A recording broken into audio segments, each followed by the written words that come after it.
மழை வெள்ளத்தால் பாதிக்கப்பட்ட மக்களை பார்வையிட சென்ற துணை முதல்வர் உதயநிதி ஸ்டாலினை மக்கள் சரமாரியாக கேள்வி கேட்டு விரட்டியடித்த வீடியோவானது சமூக வலைதளங்களில் பரவி வருகிறது.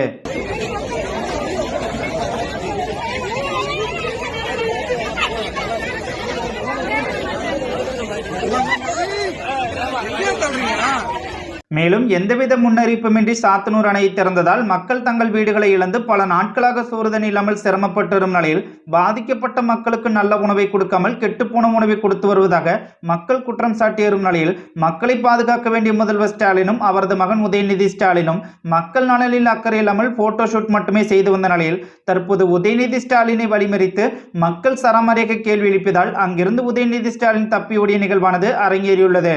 இதனை போன்ற அண்மையில் கூட போட்டோ ஷூட் நடத்த சென்ற முதல்வர் ஸ்டாலினை சுற்றி வளைத்து மக்கள் கூட்டம் கூடியதால் அங்கிருந்து தப்பிக்க முதல்வர் ஸ்டாலின் கையெடுத்து கும்பிட்டு மன்னிப்பு கேட்டதும் குறிப்பிடத்தக்கது. மேலும் மக்கள் துவங்கிக் கொண்டிருக்கும் போது சாத்தனூர் அணையை திறந்து மக்களின் வாழ்வாதாரத்தை இழக்க காரணமான முதல்வர் ஸ்டாலின் மற்றும் உதயநிதி ஸ்டாலின் மீதுள்ள கோபத்தில் தான் அமைச்சர் பொன்முடி மீது சேற்றை வாரி மக்கள் அடித்துள்ளதாகும். காரணம், அந்த அளவுக்கு ஒரு கேவலமான ஆட்சி ஸ்டாலின் நடத்தி வருவதாக பல தரப்பினரும் குற்றம் சாட்டி வருகின்றனர்.